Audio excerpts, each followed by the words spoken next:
Buenas noches y bienvenidos una semana más a Hosteltour Televisión, en el programa que cierra la temporada 2022 y en el que hemos querido abordar un aspecto tan importante para las empresas turísticas como es la financiación. Estamos terminando el año, estamos a punto de comenzar otro ciclo empresarial y en él, seguro, la financiación va a ser una de las claves a tener más en cuenta. Tanto la situación creada por la pandemia como la natural evolución del negocio han generado cambios en las necesidades de las empresas en ese ámbito, también las exigencias de los bancos y otros actores financieros en los últimos años. La propia fórmula tradicional bancaria se ha transformado, ha evolucionado, mientras también han surgido otras alternativas.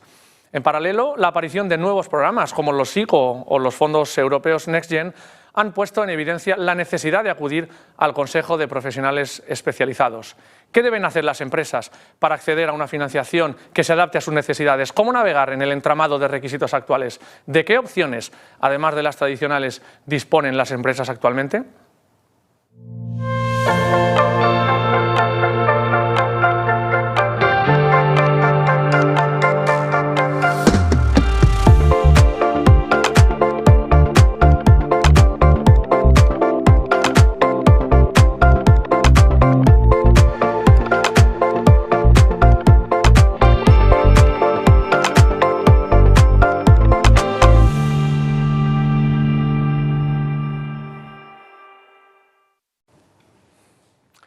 En el programa de esta noche vamos a tratar de responder a estas y a otras cuestiones de la mano de nuestros invitados en el plató.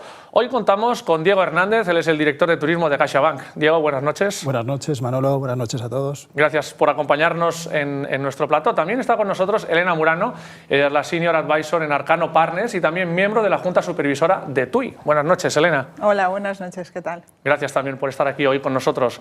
Gonzalo Gorriarán, consultor senior en Deloitte, también está aquí. Buenas noches, ¿qué tal, Manolo? ¿Cómo estáis? Gonzalo. ¿Qué tal todos? Gracias también por tu compañía.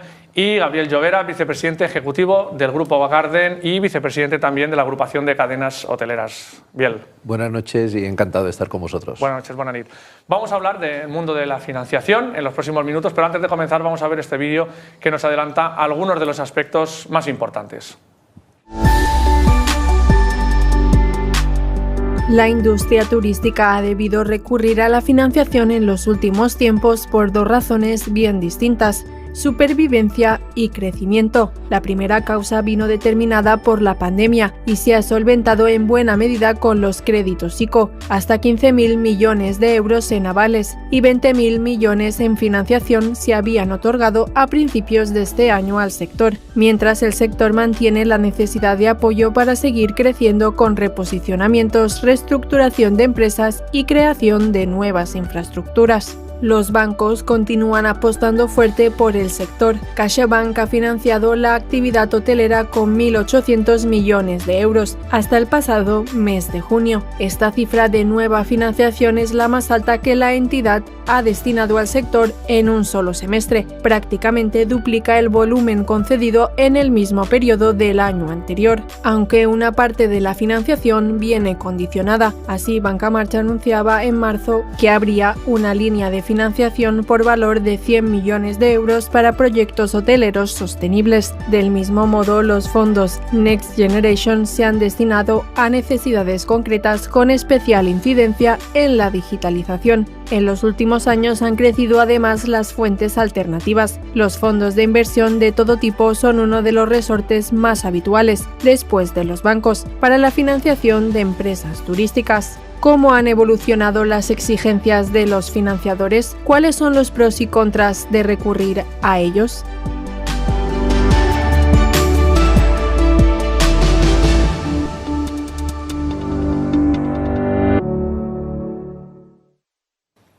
Decíamos en la introducción, pero también en muchos de los programas que hemos tenido a lo largo de esta temporada que hoy termina en Hosteltour Televisión, Muchos de los aspectos que hemos tratado aquí han evolucionado, no solo en estos últimos años de una forma más acelerada, a lo mejor por la pandemia, como ha impactado en algunas áreas de negocio, sino en general. Yo creo que el mundo financiero es uno de ellos, es uno de esos mundos que también ha evolucionado y se ha sofisticado de alguna forma. Me gustaría empezar preguntándoos a los cuatro, empezando por ti, Diego, si te parece, porque a veces tendemos a hablar de la financiación tradicional, financiación no tradicional. Empezamos por la parte de la financiación tradicional, entendiendo la bancaria, ¿verdad?, como la principal de ellas. Perdón. ¿Cómo ha evolucionado el producto y la relación con los clientes turísticos? Vale. Bueno, en esencia, yo querría matizar un poco tu pregunta, tu planteamiento. Yo creo que la financiación en esencia no ha cambiado tanto. Los clientes siguen teniendo unas necesidades a corto plazo. Esas necesidades a corto plazo se financian con determinados productos y unas necesidades a largo plazo que también pues, tienen otros productos adecuados a eso. Eso en esencia no ha cambiado. Lo que ha cambiado es un poco que han entrado en escena determinados actores en el ecosistema turístico y esos actores sí que tienen otro tipo de demandas, otro tipo de exigencias y evidentemente pues, otro tipo de productos. Entonces las entidades financieras nos hemos ido adaptando a este tipo de demanda, a esta nueva exigencia de estos nuevos actores y pues con estructuras adecuadas a lo que nos están pidiendo, con porcentajes de financiación distintos, con cuadros de amortización o calendario de amortización diferente. Entonces nos hemos ido adaptando, ha cambiado el producto, pero la esencia de la financiación, corto y largo plazo, eso sigue siendo lo mismo. El corto plazo financia, y Biel lo sabe bien, financia lo que es la actividad, la operativa, la operación del hotel, y el largo plazo pues financia pues, lo que son las reformas, los reposicionamientos, los nuevos desarrollos, las compras, etc. Eso en esencia sigue siendo lo mismo, cambia un poco el producto. Y es verdad, como salía antes en el vídeo, que ha habido este paréntesis de 2 años donde esas necesidades han cambiado absolutamente. La pandemia pues, lo transformó, lo cambió todo, ¿no? De repente, de la noche a la mañana, esto se para y las necesidades que podían tener en las previsiones los clientes hoteleros pues pasan a un segundo plano y la necesidad, la primera, era la supervivencia, ¿no? la liquidez, ¿no? Entonces ahí las entidades financieras yo creo que dimos un paso adelante, pero desde el primer minuto, incluso antes de que salieran los primeros ICOs, apostando por este sector, confiando en este sector y con operaciones de inyectar liquidez directa a las empresas que lo solicitaban. Luego vinieron los ICOs, que eso, pues, como sabéis, avalaban esas operaciones de liquidez. Y también, aparte de esa liquidez, la moratoria y las carencias que introdujimos a toda la cartera hipotecaria. Eso, durante estos 2 años ha sido un poco, bueno, quizá el 2020 especialmente fue un poco la necesidad que lo cambió todo, ¿no? Uh-huh. Profundizaremos en alguna de esas cuestiones a lo largo de la charla. Elena, cuando nos giramos un poquito, y precisamente por tu trayectoria, creo que esa transición la puedes hacer y explicarla perfectamente. Cuando nos giramos un poco y hablamos de la financiación tradicional, no digo en contraposición, que quizá sea más adecuado decir como complemento, ¿verdad?, a la financiación tradicional, aparecen nuevos actores, como decía Diego, en los últimos tiempos. A lo mejor la palabra tampoco es aparecen, sino toman relevancia en el sector turístico otros actores. ¿Qué nos cuentas? ¿Cuál es un poco esa evolución, cómo han impactado y qué están ofreciendo esos nuevos actores en el mundo financiero turístico? Bueno, yo creo que en cada crisis económica que ha habido en Europa, en el mundo, el sector hotelero y en particular el sector hotelero vacacional ha demostrado recuperarse pues, prácticamente siendo motor de la recuperación, ¿no? Recuperarse de los primeros. Entonces, durante los últimos años pues, nos hemos encontrado con que tanto inversores que quieren invertir en capital como inversores que quieren invertir en deuda están apostando más por el sector hotelero y en concreto por el sector hotelero vacacional. Hemos visto la entrada de fondos de inversión dentro del capital y dentro de la propiedad de activos hoteleros, Blackstone y otros grandes fondos, y también hemos visto a grandes fondos de deuda y empresas más pequeñas, tipo Family Office, etcétera, Socimis incluso, entrando a invertir tanto en la parte de capital como en la parte de deuda. Esto es nuevo en España, en el sector hotelero, no es nuevo en otros países, ¿no? Y de hecho, bueno, pues yo que vengo de CaixaBank escuchaba al consejero delegado decir que es bueno que haya alternativas de financiación, alternativas a la financiación tradicional dentro del mercado financiero español, ¿no? Porque la competencia es sana y porque diversificar tus fuentes de financiación también es bueno, ¿no? Si quieres luego explicamos un poco ejemplos, pero yo creo que es así. Vale.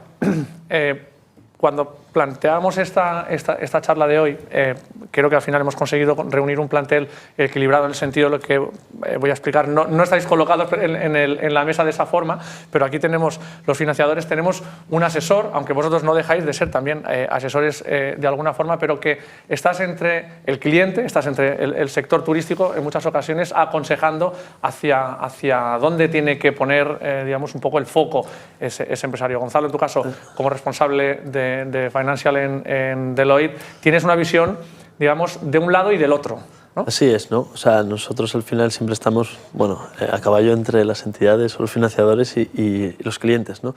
Pero tu pregunta iba a cómo había evolucionado las necesidades de financiación en el sector, ¿no? Yo creo que esto no nos podemos olvidar de comentar la evolución del modelo de negocio, ¿no? El modelo de negocio del sector hotelero ha evolucionado desde un modelo de negocio mucho más tradicional en el cual los hoteleros tenían sus propios activos y explotaban estos activos hacia un modelo de negocio que surge en los últimos años, en el cual los hoteleros explotan o operan desde una perspectiva de gestión, de una perspectiva de alquiler, de una perspectiva como franquicia, los activos de terceros, ¿no? Entonces, hay que comentar que los financiadores, las estructuras financieras también se van adaptando a estos nuevos modelos de negocio, ¿no?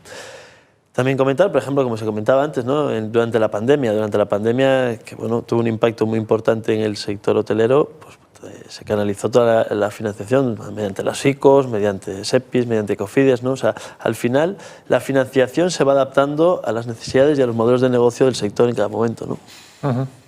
Y Biel, en tu caso representas, no estás el último por nada, sino precisamente porque eres el que aterrizas un poco toda esta oferta en la realidad de la empresa. Cuando tú escuchas todo esto, entiendo que por un lado tienes la visión también como empresario, pero también como representante de una agrupación tan importante como es la de cadenas, ¿no?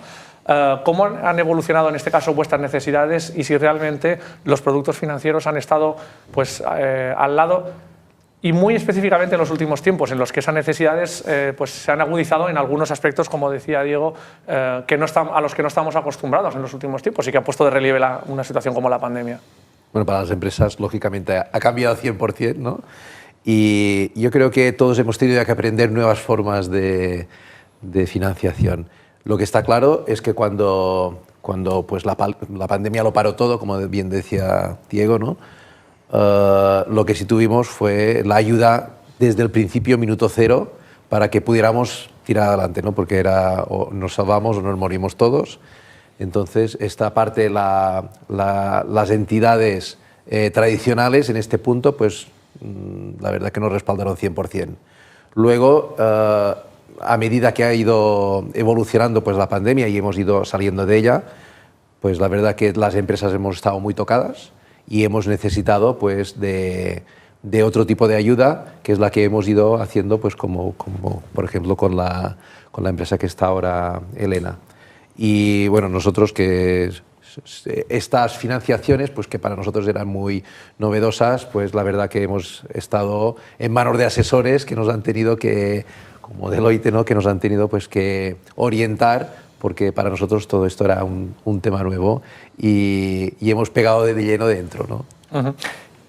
Hablabas un poco de esa salud financiera. En plena pandemia, en muchas ocasiones escuchábamos en el sector lo importante que era el momento en el que nos había pillado al sector turístico y específicamente a las compañías hoteleras en un momento pues de cierta fortaleza, de bastante fortaleza financiera, porque si hubiera sido a lo mejor posterior a una crisis como las que vivimos en los últimos años, pues la situación hubiera sido francamente distinta. Aún así, tuvisteis que recurrir en general el sector turístico a estas herramientas. El momento actual, ¿cuál es? Es decir, ahora es el momento de normalidad tras una temporada, o habéis adaptado estrategias o políticas aprendidas durante este tiempo y que ahora están funcionando también. Bueno, piensa que el parón 2020 fue no voy a decir 0 porque fue menos 20, ¿no? Y el 21 pues no fue 0, pero también fue menos 5. Entonces, no nos ha quedado más remedio que adaptarnos, ¿no? Ahora, el momento actual, es verdad que la gran mayoría de compañías pues nos habían pillado a las compañías hoteleras en una estabilidad tanto financiera y donde en un momento dado pues, habíamos puesto muchos recursos en modernizar y en adaptar nuestros productos para que estuvieran en un nivel competitivo bueno. Esto nos ayudó a poder salir rápidamente. Entiendo que no a todo el mundo, pero habrá alguna compañía que no lo habría hecho y a lo mejor ahora mismo pues, le ha costado un poco más. Por esta parte, pues, nosotros hemos podido avanzar en general y el momento es diferente. Lo que pasa que sí que es verdad que un poco como lo que estaba explicando el vídeo anterior, que es como si ahora queremos seguir avanzando, pues también han cambiado nuestras formas o sea, nos hemos adaptado de una forma diferente en el mercado. Por esto ya no solo recurrimos a la financiación tradicional, sino que estamos en otro tipo de financiaciones. Bueno, coincido totalmente bien con lo que comentabas.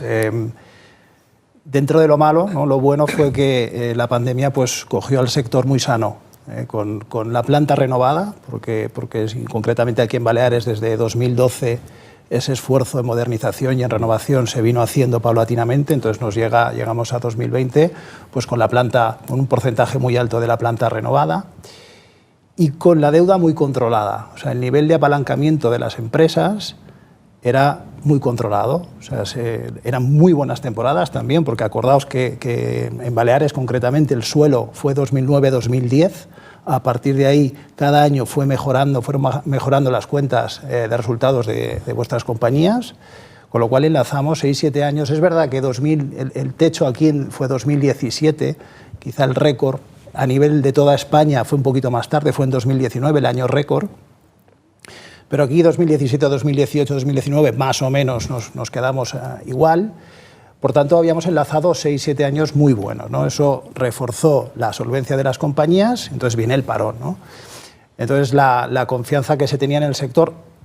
Yo tengo que decir que en marzo y en abril del 2020 ninguno de los que estamos aquí sabíamos lo que iba a durar esto. O sea, no lo sabíamos, o sea, que esto era una cosa nueva para todos en casa, y no sabíamos lo que iba a durar. No sabíamos, nos hablaban de vacunas, pero como yo qué sé, lo que iba a tardar eso. Entonces, esa decidida apuesta por inyectar liquidez yo creo que salvó a muchas compañías, pero en realidad lo que esto ha hecho es lo que tú decías, 2020 y 2021 han sido años de pérdidas, en general, hablo en general. Entonces, estas inyecciones de liquidez y estos ICOs lo que han hecho es financiaros a 6, 7, 8 años esas pérdidas que habéis tenido en estos 2 años, ¿no? Es financiación de pérdidas eso. Que luego, pues este año 2022 ha sido muy bueno, ha sido un año muy bueno, y parte de esa deuda pues se puede ir amortizando anticipadamente, ¿no? Y a partir de ahora, pues bueno, a ver las perspectivas de 2023, que entiendo que luego lo haremos un poquito. Tocaremos, sí, Elena. Incluso comentando lo que dice Diego, ¿no?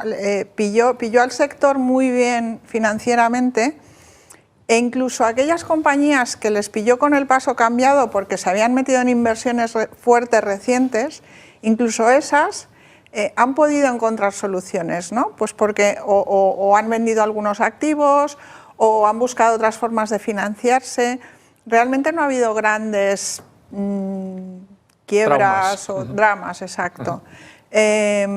Y bueno, pues un poco también es porque el mercado hotelero español cada vez es más líquido, cada vez hay más transacciones y cada vez hay más apetito, ¿no? Y yo creo que eso es una cosa buena, porque al final favorece la competencia, favorece la mejora de la calidad de los activos, de los destinos y la competitividad. Pero una pregunta, ¿ibas a decir algo, Gonzalo? Sí, bueno, lo que quería comentar era un poco, oye, que sí, la pandemia se produjo una financiación, una financiación de esas pérdidas que a día de hoy las compañías las tenéis en los balances, ¿no?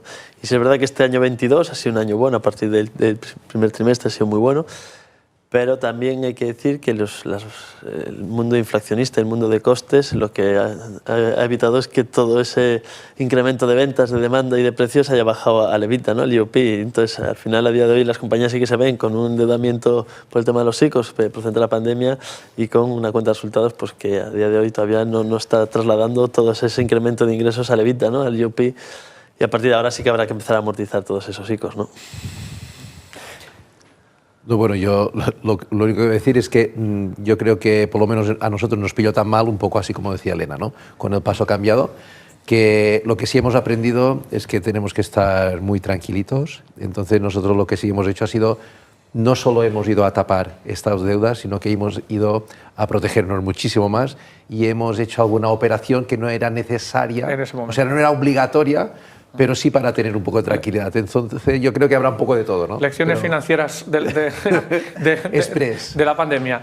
Una pregunta antes de ir a la primera píldora, y es, escuchando, y por cerrar un poco el capítulo de pandemia, siendo el sector turístico el que más fuerte recibió el impacto como industria, quiero decir, los que manejabais riesgos, en vuestro caso también como Deloitte, que al final sois multiindustria y tenéis una visión 360, la industria turística se percibía como de riesgo por el impacto que tenía, pero la apuesta por la financiación fue clara en su momento. ¿Por qué? Porque teníais claro que, a pesar de que, como decía Diego, no sabíamos lo que iba a durar, iba a ser la que se iba a recuperar más rápidamente. ¿Por qué hubo esa apuesta? Yo fíjate, si comentábamos antes, cuando estalló la pandemia, el primer miedo que yo creo que tuvimos en la banca, yo en esa época estaba en el banco, fue cómo una pandemia cambiaría los hábitos de viaje de la población en general, ¿no? Y no sabíamos si nos iba a volver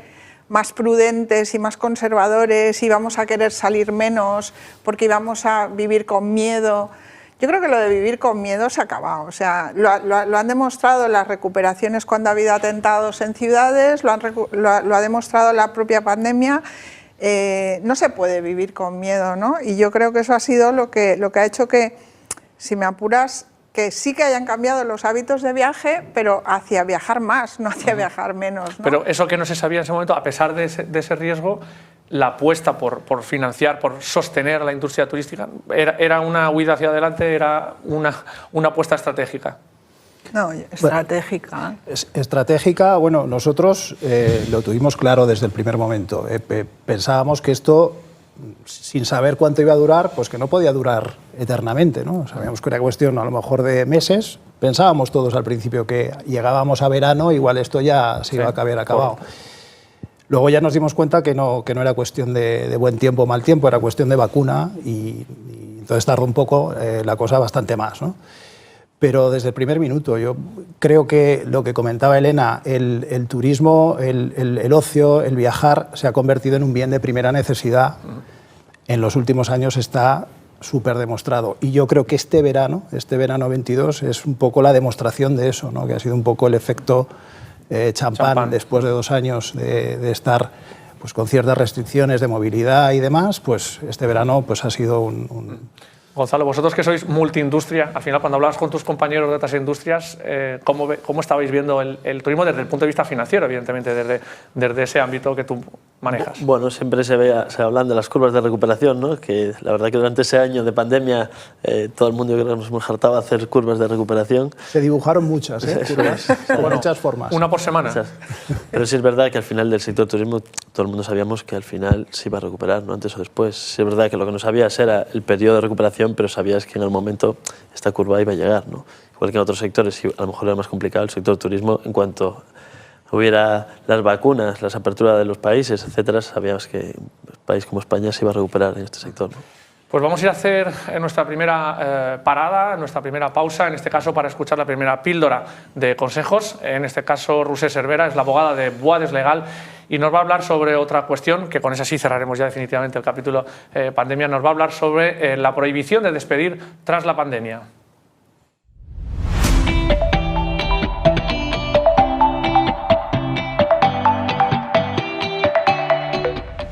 Durante los últimos meses, y a raíz de la pandemia generada por el COVID, ha habido una gran controversia sobre la calificación que debían merecer los despidos relacionados con las consecuencias de la pandemia, efectuados contraviniendo con la mal nombrada, conocida, prohibición de despedir. Hasta la fecha se habían pronunciado varios juzgados, siendo que algunos de ellos abogaban por la declaración de improcedencia de estos despidos, si bien otros entendían justo lo contrario, realizando una interpretación más restrictiva del artículo 2 del Real Decreto 9/2020 y declaraban la nulidad del despido de los trabajadores en cuestión.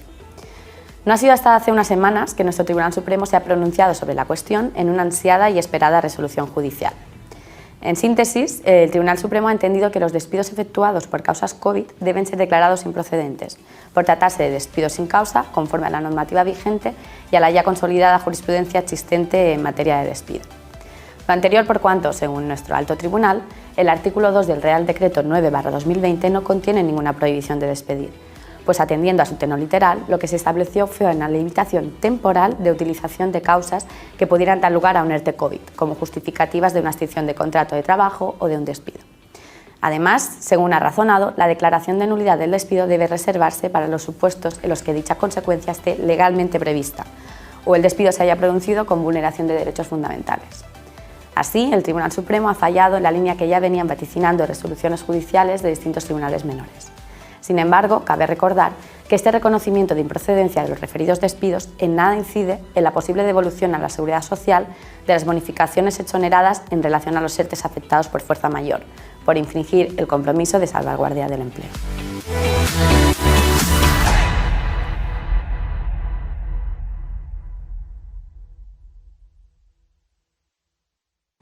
Pues gracias a Boades Legal por esa píldora de conocimiento de la semana y nosotros seguimos aquí en Hostel Tour Televisión en el último programa de la temporada 2022 hablando de financiación en el sector turístico y quería retomar una de las cuestiones que habías apuntado, Biel, en tu intervención y además con el perfil de lo que tú representas esta noche aquí como hotelero, porque cuando hablamos en muchos aspectos del sector, pero quizás el de la financiación es uno de esos grandes elementos democráticos que afecta a todos, a los grandes, a los medianos y a los pequeños, pero sus necesidades muchas veces no son las mismas ni las posibilidades que tienen.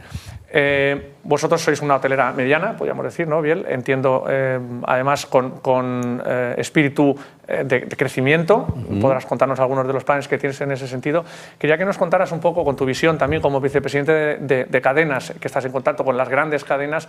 Cuando habláis de financiación, vuestra dimensión, ¿en qué se diferencia? ¿En qué productos o si realmente sirve exactamente igual? ¿Estáis perfectamente cubiertos tanto los grandes como los pequeños? Bueno, yo supongo que sí, ¿no? Yo entiendo que estaríamos cubiertos. La dimensión dependería de qué estamos hablando. Si estamos hablando solo de volumen, de un hotel, si estamos hablando de una pequeña cadena, si estamos hablando de dos hoteles, ¿no? Ahora mismo nosotros estamos planteando un pequeño crecimiento, pero estamos hablando de un crecimiento con unos hoteles importantes, solo con 2 unidades, pero que claro, que significa una cantidad importante para... Y lo podemos hablar nosotros, o que somos medianos pequeños, o puede hablar una cadena grande. Yo creo que es que ahora mismo pues, podemos llegar dependiendo del producto y dependiendo un poco de la capacidad que nosotros tengamos de gestionar y de dar una rentabilidad a los fondos. Uh-huh. Gonzalo, porque vosotros muchas veces los pequeños cuando hablan de Deloitte dicen, uy, esto no va conmigo. Los bancos probablemente sí, o los fondos de inversión tampoco tanto, ¿no? Pero... Bueno, yo creo que es un poco en línea con lo que está diciendo Gabriel, ¿no? Al final no es tanta la compañía, si grandes y pequeñas, sino es el proyecto concreto, la solidez del propio proyecto. Oye, la solidez tanto financiera, tanto operativa, tanto como el análisis de mercado que lo soporta, ¿no?, este proyecto, y los niveles de rentabilidad que estén de acorde a lo que están pidiendo los fondos o estén pidiendo los financiadores, ¿no? Ese payback, ese nivel de rentabilidad anual, bueno, y luego a partir de ahí definir la estructura óptima de financiación que dé pie a las necesidades de ese proyecto, ¿no?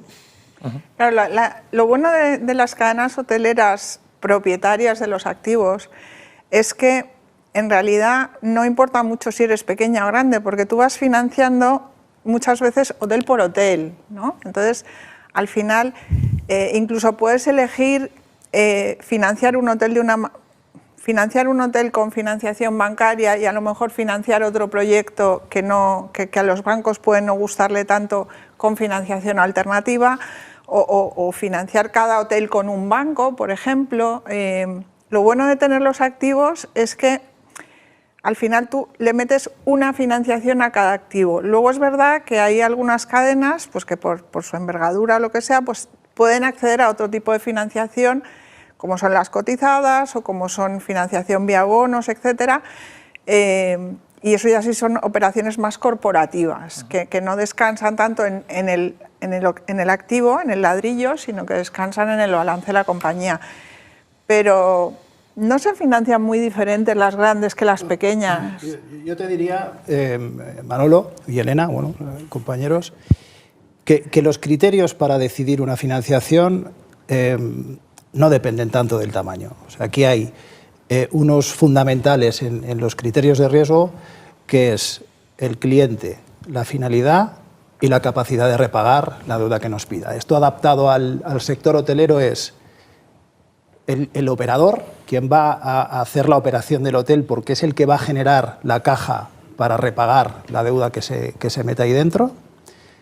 El producto del hotel, la ubicación, qué tipo de producto, a qué segmento se va a dirigir, cómo se va a comercializar, y el plan de negocio que tenga, ¿no? Si ese plan de negocio, si ese modelo resiste y aguanta la financiación que está solicitando, pues independiente de que sea grande o pequeño, ¿no? Si eso encaja, si esas tres patas están cubiertas, la financiación pues, está concedida, ¿no? Entonces, ahí toma importancia el papel de los asesores, por ejemplo, para los pequeños, quiero decir, que no pueden disponer a lo mejor de un departamento tan sofisticado como puedan, para nuevos modelos, quiero decir, ¿no? Es que muchas veces tendemos a ver la industria hotelera pensando siempre en unas determinadas marcas, cuando todos sabemos que la realidad es mucho más atomizada, mucho más pequeñita y a lo mejor, como digo, no tan sofisticada, y la propia evolución del mundo financiero ha puesto a disposición algunos productos que por la parte tradicional, por la trayectoria, pues a lo mejor los pequeños no conocían, ¿no? Entonces ahí cuando cobra importancia el papel de los asesores, tanto por la parte, digamos, de fondos o de entidades bancarias, como pueda ser de empresas tipo Deloitte. Yo creo que el papel de los asesores es mucho más importante o cobra importancia en función de la complejidad de la operación. No tanto del tamaño, sino de la complejidad, ¿no? O sea, si una compañía está buscando financiación tradicional en una operación sencilla, préstamo hipotecario, que se vaya a CaixaBank y se lo darán seguro, ¿no? Si el plan de negocio repaga lo que están pidiendo. ¿Qué es lo que pasa? Que a veces el hotelero necesita un poco más de dinero del que el banco le está dispuesto a darle. Pues entonces ahí a lo mejor necesitas una fuente de financiación complementaria. Y ahí ya sí que necesitas ayuda seguramente, ¿no? Porque te vas a encontrar con alguien delante. Primero que cualquier asesor te va a ayudar a buscar entre varios y te va a encontrar la mejor opción. Y además vas a saber presentar a esos la documentación tal como ellos la quieren ver, no como tú la construyes, sino como el receptor la quiere ver, que al final es lo que te garantiza el éxito, ¿no? Y te va a conseguir las mejores condiciones para conseguir financiación complementaria o para financiar proyectos complejos. Yo creo que ahí es donde cobra importancia el asesor. Sí, no, completamente de acuerdo. Yo creo que son fuentes muy complementarias, ¿no? Hay determinados criterios que nosotros como entidad bancaria nos cuesta sobrepasar en determinadas circunstancias y luego es donde puede a lo mejor entrar pues una fuente alternativa en esos casos concretos. ¿No? Sí, bueno, yo, haciendo lo que decía un poco Elena, ¿no? Yo creo que el asesor lo que te va a permitir o te va a ayudar desde la perspectiva técnica, de esa experiencia, de ese know-how que tiene de haber visto otras operaciones, es definir un poco lo que es la estructura de financiación óptima, ¿no? Y ponerte, además, asesorarte en cuál es el perfil de financiador más óptimo para esa operación, para llevar a cabo ese proyecto. Además de, oye, ponerte en contacto con esas partes, ¿no? Y, bueno, además de una perspectiva más relacional, que es, oye, acompañar al cliente, a la compañía, desde el principio al final de la operación, facilitando las comunicaciones, facilitando el contacto entre las partes, ¿no? Que ayude a llevar a cabo ese proyecto, a que sea una realidad. Con un matiz, si me permites. Sí. Estamos hablando de operaciones de financiación nuevas. Cuando te vas a una operación de refinanciación global, entonces ahí yo te diría tanto por mi experiencia bancaria como por la actual, búscate un asesor, porque el asesor es el que te va a ayudar a presentar la documentación al banco o al financiador y no solo te va a ayudar a presentar la documentación, te va a asesorar de cómo tienes que estructurar esa refinanciación, ¿no? Cuando estás hablando de refinanciación o reorganización de deuda, ahí yo creo que el valor del asesor es importante. Yo creo que tenemos muy buena relación directa con el día a día, con las entidades tradicionales, pero cuando la cosa se nos va un poco de las manos a nosotros, pues necesitamos que todo esté preparado, ya no por las personas que nosotros tenemos el contacto día a día con el banco, sino para las personas que la entidad financiera va a tener que ver. O sea, no la va a mirar la persona con la que yo tengo el contacto, sino entonces es cuando le necesitamos para que nos ayuden a preparar una documentación que ya lo han hecho 1000 veces y yo no lo he hecho nunca. Entonces, que nos ayuden a preparar una documentación para que llegue de la mejor manera, más clara, más rápida posible y para que la respuesta también pueda ser rápida, ¿no?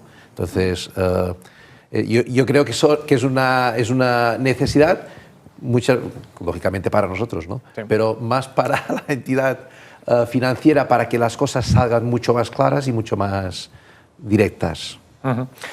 Como nosotros también tenemos que financiarnos, somos así, nos tenemos que financiar. Vamos a hacer una pausa publicitaria y volvemos en unos instantes.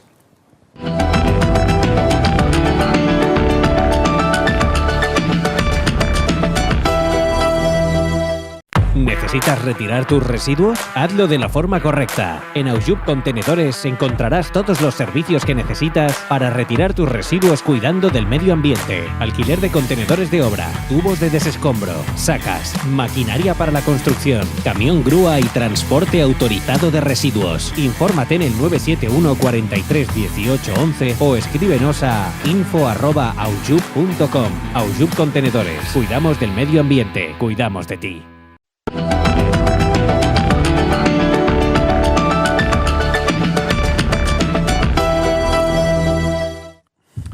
Seguimos en Hosteltour Televisión y seguimos con la píldora de datos, en este caso la de Travelgate X. Nos acompaña Susana Alonso Casali, ella es la Business Development Director en Travelgate y nos va a hablar de una de las cuestiones que como último programa de la temporada pues nos va a importar más, que son las reservas para el primer trimestre de 2023.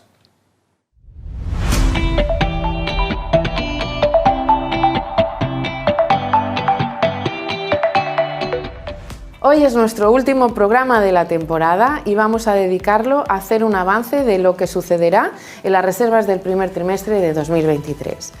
En primer lugar, hemos elaborado un top ranking de países con más reservas. Como novedad, Italia es uno de los países que entra en este ranking, aunque en tercer lugar, recordemos que en 2021 este país no aparecía y que en 2022 era uno de los que tenía menos reservas.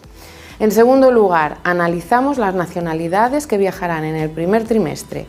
En nuestro ranking, los norteamericanos han ocupado la primera posición en los últimos años, pero para los 3 primeros meses del 2023 los ingleses están en esa posición.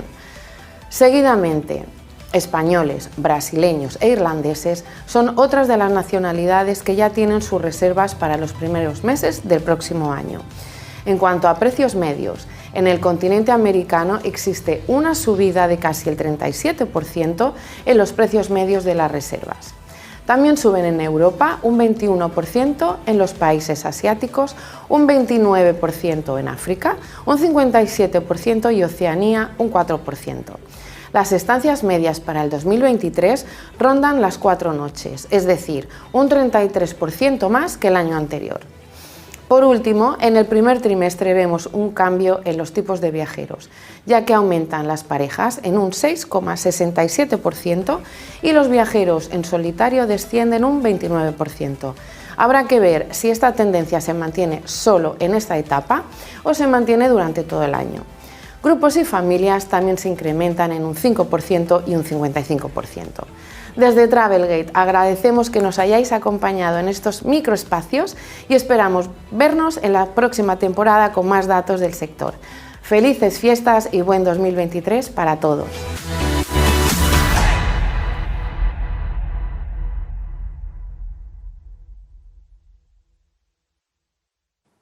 Seguimos en Hostel Tour Televisión, el programa que tenemos esta noche. Vamos a hablar de financiación en el sector turístico, pero lógicamente teniendo la oportunidad también de, siendo el último programa de la temporada y teniendo ya 2023 aquí en perspectiva y escuchando lo que nos comentaba Travelgate, es imposible no preguntarte, Biel, y si queréis intervenir alguno más, si compartes esas previsiones, cómo estáis viendo vosotros, no solamente desde Grupo Garden, sino también desde Cadenas, cómo estáis viendo las perspectivas de 2023 después de este 2022 que, como decía Diego en su primera intervención, pues ha sido francamente, difícilmente mejorable. Bueno, a nivel de ocupación está claro que este 2022 ha sido bueno. No podemos decir lo contrario, si no seríamos serios, ¿no? Y para el 2023 la verdad es que tenemos una incertidumbre total. Lo que sí nos hemos dado cuenta es que los clientes van reservando más que no reservaban en el 2022 para el 2023. O sea, que la tendencia es positiva. No sabemos si el efecto este del champán que habíamos dicho antes va a continuar en el 2023, porque no tenemos datos finales, no tenemos ventas reales, pero, por ejemplo, sí las tenemos en ventas de nuestras webs. Y nuestras webs están vendiendo un 30% por encima de lo que habíamos vendido el 2021 para el 2022. Y 2022 para el 2023 estamos por encima. ¿Para temporada de verano? Para temporada de, bueno, digamos el año de cómputo en general. En general. Sí. Vale. Diego, Elena, ¿estáis en contacto permanente con vuestros clientes? Sí, para tranquilidad de Biel, ¿no? Nuestro departamento de estudios, que es CaixaBank Research, creo que también compartió con vosotros en algún evento las previsiones. Sí, ya tenemos previsiones para 2023. Yo además creo que es el primer departamento de estudios que yo he visto que se moja para el 2023, ¿no? Entonces pronostica un 2023 muy parecido a 2019, tomando como base 2019. Recordemos que año 2019 es un año de récord. Quizá no para Baleares, pero sí a nivel nacional es un año de récord histórico turístico. Por tanto, el PIB turístico que prevé es del 102%, o sea, es muy similar a 2019. El cierre del 2022 es un 98%, o sea que prácticamente el 2022 llegamos en PIB, en términos de PIB turístico, llegamos a los niveles de 2019 y el 2023 espera algo muy parecido. ¿En base a qué? ¿No? Hay una serie de argumentos, pero hay uno que es que la demanda es muy potente. O sea, la demanda, y yo creo que este verano lo ha demostrado, este verano ya teníamos inflación.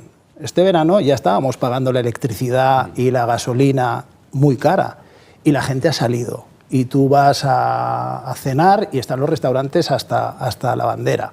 Entonces, la gente está consumiendo, y esa tendencia se mantiene para el 2023 a pesar de las enormes incertidumbres que tenemos, que son enormes.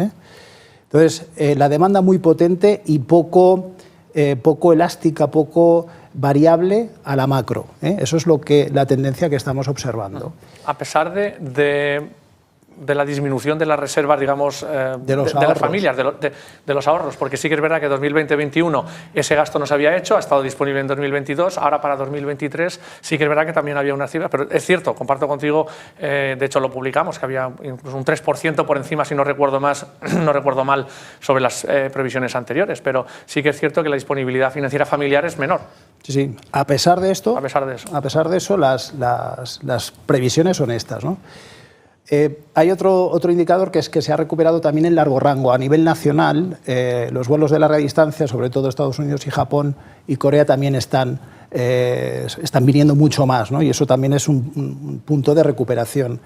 Las búsquedas de España como destino turístico para las siguientes vacaciones también están en unos niveles muy, digamos, en la banda de la normalidad, ¿no? Respecto a 2019.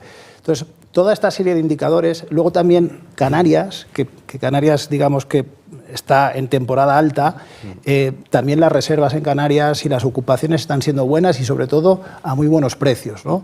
Las tarifas son muy buenas. Entonces, todo eso apunta, salvo las grandes incertidumbres que todos conocemos, que las hay, a que el año 2023 va a ser un año muy parecido a este año pasado y, si me apuráis, al 2019. En Arcano Research también un poco es esa tónica, ¿no? O sea, mientras el empleo aguante en España y fuera de España, en Europa, las previsiones son buenas. Fíjate que estás hablando de empleo cuando en Alemania, por ejemplo, se había hablado del empleo y se había hablado también del impacto de lo que podía suponer el tema energético. Quizás todavía no estamos en lo más crudo del invierno, no lo estamos viendo, pero teniendo en cuenta todo eso, los indicadores son así. Gonzalo, ¿quieres? Sí, respecto al año 2023, creo que uno de los retos importantes que también habíamos comentado antes es la capacidad del sector, de las compañías, de traspasar estos incrementos de costes que está viendo en algunos resultados al precio, ¿no? Para que estas compañías puedan mantener el margen, oye, que no se vaya menguando poco a poco, oye, el precio más bajo con los incrementos de costes. O sea que el objetivo, yo creo, y el reto es poder traspasar estos costes al precio de venta, ¿no? Gonzalo, me quedo contigo, retomamos otra vez el foco principal del programa de hoy, que era la financiación. Me quedo contigo por un comentario que habías hecho en una intervención tuya anterior, hablando de, poniendo el foco de nuevo, como digo, en la financiación. ¿De qué forma está relacionada la financiación con en cómo el sector hotelero ha sofisticado algunos aspectos relacionados con la propiedad y la gestión? Hemos pasado de un modelo mucho más basado en la propiedad y gestión a un modelo más diversificado, y la financiación, y sobre todo la financiación no tradicional, fondos de inversión, ha jugado un papel muy importante en cómo eso, y sobre todo en el mundo vacacional, donde no era relevante esa presencia, hemos visto en los últimos años que sí. Y eso ha impactado directamente en cómo las empresas familiares y tradicionales también han incorporado modelos que no estaban antes en su radar, de una forma en la que juega de nuevo un papel muy importante la financiación, pero no solo la financiación, ¿verdad? También modelos de explotación. Bueno, yo creo que va todo muy ligado, no va totalmente alineado. La evolución del modelo de negocio, como comentamos en un principio, del modelo tradicional en el cual el hotelero compraba el activo y lo explotaba, a través de un préstamo hipotecario, por ejemplo, en los últimos años el principal crecimiento se basa en un modelo de gestión de activos que son de terceros, ¿no? De terceros, o un partner financiero que lo que hace es comprar este activo para que tú lo puedas explotar, ¿no? Y tú lo gestiones bajo un modelo de gestión, bajo un modelo de franquicia, bajo un modelo de alquiler, ¿no? Al final, las formas de financiación, las estructuras financieras se adaptan a estos nuevos modelos de gestión. Lo que te permiten es, bueno, como decía un poco Elena antes, y se adaptan a cada uno de los proyectos o a cada una de las estructuras financieras. A lo mejor haces un proyecto que durante los primeros años no te está generando las cajas suficientes como para pagar deuda, pues bueno, tienes un préstamo que lo que te permite es mayor flexibilidad y repagar al quinto año un modelo PIC o que se adapte al propio proyecto, ¿no? Entonces, sí creo que todos los modelos financieros han ido adaptándose a la evolución del sector, ¿no? Y lo que te permite a las compañías del sector hotelero es crecer mediante modelos de gestión que no te exigen tener estos préstamos a largo plazo, ¿no? De hipotecarios, ¿no? Sí, básicamente no solo son los nuevos players, ¿no? Los nuevos empresas o tipos de empresas que están naciendo, ¿no? Sino también, incluso para los hoteleros tradicionales, también se están pudiendo financiar de manera alternativa con estructuras más sofisticadas, ¿no? A mí me gustaría dar un par de ejemplos, si me permitís, de por qué un hotelero tradicional podría querer buscar financiación alternativa. Bueno, hay varios motivos, ¿no? La financiación alternativa, que en España no es muy habitual, en otros países, en Estados Unidos, por ejemplo, pues solo una de cada 4 financiaciones la hacen los bancos, el resto lo hacen financiadores alternativos, ¿no? Y eso pues está entrando en España y en el sector hotelero. Cualquier hotelero puede ir a un banco a pedir una financiación y a lo mejor, porque es un proyecto en desarrollo, pues el banco no está convencido, porque es un destino nuevo. El banco no conoce el destino, no está cómodo. Porque vas con un operador poco conocido en España, porque ahora están entrando muchos operadores nuevos, pues a lo mejor el banco no está cómodo, ¿no? Porque necesitas más financiación de la que el banco te quiere dar. Necesitas irte, en vez de a un 60% de financiación, pues a un 70 o un 80%. Por esos diferentes motivos puedes recurrir a un financiador alternativo. También porque a lo mejor durante los primeros, lo que comentabas tú, a lo mejor durante los primeros años de la financiación no quieres tener que repagar capital, quieres solo pagar intereses, ¿no? Pues te vas a una operación bullet, que es una operación que se repaga el capital al vencimiento. Entonces, durante un tiempo determinado, tú tienes esa caja que te está generando el proyecto y la puedes emplear para otras cosas, incluso para financiarte a lo mejor con menor importe, porque vas a estar sacando caja del proyecto desde el día 1. No sé, hay muchos casos diferentes en los que la financiación alternativa es una opción. Y a mí lo que me gustaría decir es que muchas veces nos asustamos, seguramente a vosotros os habrá pasado, cuando te viene un financiador alternativo y te dice, no, es que yo te financio al 8%, o al 10% o al 12%. Sí, pero vamos a ver de cuántos euros estamos hablando. Porque si al final tú estás utilizando la financiación alternativa para solo una parte, o si estás utilizando la financiación alternativa por un plazo determinado, a lo mejor es una inversión que te iba a costar 15 millones y que con financiación alternativa te va a costar 15,5 o 16. Oye, ¿y tú por 16 lo comprarías esto? Porque a lo mejor dices, sí, lo compraría. Pues entonces paga la financiación alternativa. Sí, y además que yo creo que si nos estás hablando de porcentajes de intereses, claro que nos asusta. Pero cuando realmente miras cuánto me va a dar el negocio y cuánto voy a tener que pagar, es cuando dices, bueno, pues si al final son números, te cuadran y puedes tirar adelante. Tienes que ver el coste de oportunidad. O sea, ¿cuánto pierdo si no hago cuánto dejo de ganar si no hago esta inversión? ¿Y cuánto dejo de ganar si lo financio al 12% o al 8%, dependiendo del proyecto, ¿no? Porque hay muchos tipos de financiación alternativa y puedes irte desde un 6 hasta un 12 o un 15, dependiendo de qué tipo de financiación busques, con qué garantías, qué proyecto, qué plazo, qué LTV, etcétera. Y, Diego, no sé si querías decir algo. Bueno, sí.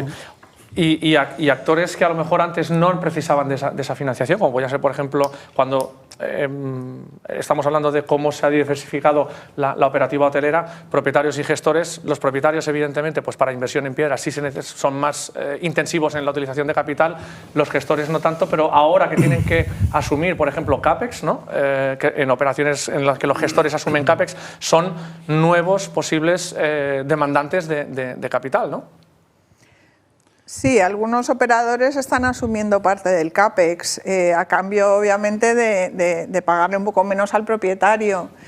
Esas financiaciones no pueden ser con garantía hipotecaria, porque ellos no son los dueños del activo, ¿no? Entonces hay que buscar otras fórmulas de financiación.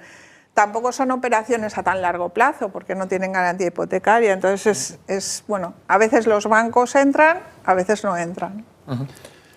Yo creo que una característica muy importante de lo que ha pasado en los últimos años es la profesionalización del sector, ¿no? La entrada de estos nuevos actores a escena ha llevado a que todo el mundo es como más profesional, ¿no? Hay más sofisticado. Más sofisticación y también diría profesionalización, en el sentido de que si hay un gestor y hay un propietario, uno tiene que rendir cuentas al otro, ¿no? Si hay un asset manager que controla el activo, pues también hay que rendir cuentas, ¿no? Entonces hay como distintos controles, distintos reportings en este ecosistema que hace que esto se haya profesionalizado. Igual que nosotros, ¿no? Nosotros también como entidad, pues en los últimos años, pues nosotros como CaixaBank tenemos un departamento especializado en hoteles y turismo, ¿no? Entonces, entendemos muy bien todo esto que tú comentabas, Elena. Fíjate que tanto se ha sustituido... Termina si quieres, Diego, porque nos quedan 2 minutos y quería hacer una última pregunta. No, decía que entendemos muy bien este nuevo modelo, ¿no? Donde hay un gestor, donde hay un propietario del activo, que a lo mejor este propietario de activo lo único que va a hacer es cobrar un alquiler, pero nosotros no analizaremos solo si el alquiler es suficiente para atender nuestra cuota. Tendremos que analizar si quien va a pagar ese alquiler... Que hay una cercanía, digamos, de la entidad al sector, un poco por puro interés también, ¿no?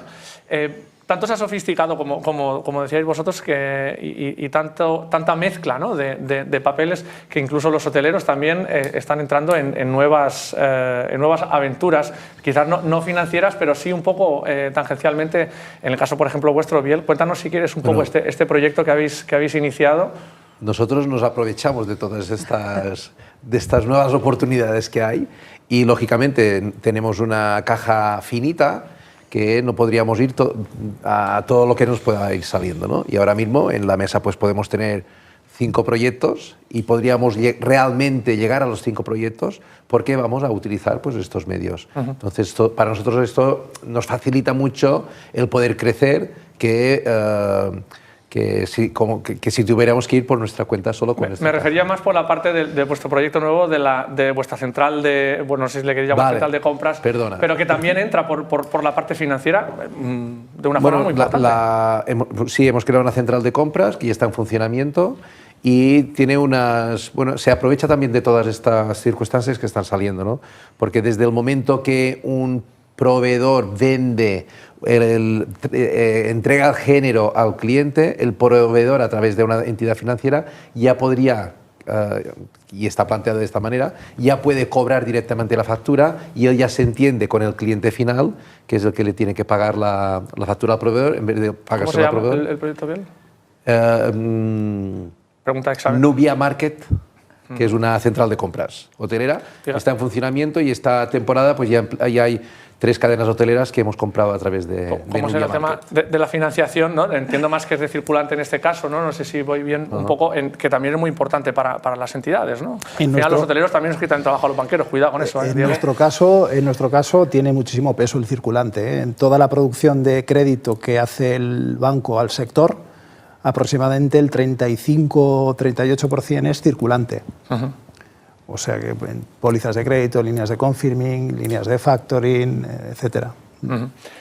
Pues nos hemos quedado ya sin tiempo, lógicamente. Es uno de esos temas en los que es difícil meter el cuchillo, pero cuando entras te das cuenta que realmente es un mundo también, en el fondo, apasionante, el de la financiación. Gracias, Gonzalo, Biel, Elena y Diego. Ha sido un placer teneros aquí esta noche en este último programa de la temporada de Hosteltour Televisión. Como os decía, nosotros volveremos aquí a las pantallas en Fitbui Televisión en el próximo mes de febrero. Hasta entonces, muchas gracias por su atención y, como decía Susana de Travel Gates, felices fiestas, aunque todavía estamos en noviembre, aunque no lo parezca.